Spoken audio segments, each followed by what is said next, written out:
இரண்டாம் வாசகம். தூய ஆவியார் நம் விருப்பம் போல் ஒவ்வொருவருக்கும் கொடைகளை பகிர்ந்தளிக்கிறார். திருத்தூதர் பவுல் கொரிந்தியருக்கு எழுதிய முதல் திருமுகத்திலிருந்து வாசகம்.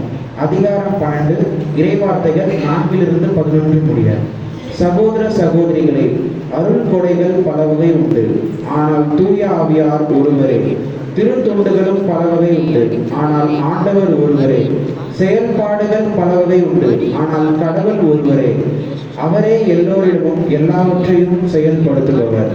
பொது நன்மைக்காகவே தூய ஆவியாரின் செயல்பாடுகள் ஒவ்வொருவரிலும் வெளிப்படுகிறது. தூய ஆவியார் ஒவ்வொருவருக்கும் ஞானம் நிறைந்த சொல்வளத்தை அளிக்கிறார். இன்னொருவருக்கோ அதே ஆவியார் அறிவு செறிந்த சொல்வளத்தை அளிக்கிறார். அதே ஆவியார் வேறொருவருக்கு நம்பிக்கை அருளளிக்கிறார். அந்த ஒரே ஆவியார் மற்றொருவருக்கு பிணி தீர்க்கும் அருள் கொடையையும் அளிக்கிறார்.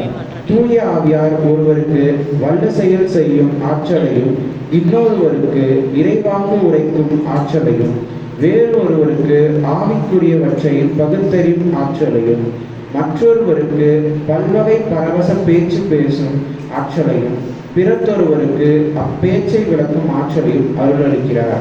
அந்த ஒரே ஆவியாரை இவற்றையெல்லாம் வெளிப்படுத்துகிறார். அவரே தம் விருப்பம் போல் ஒவ்வொருவருக்கும் இவற்றை பகிர்ந்தளிக்கிறார். இது ஆண்டவரின் அருள்வாக்கு. இறைவனுக்கு நன்றி.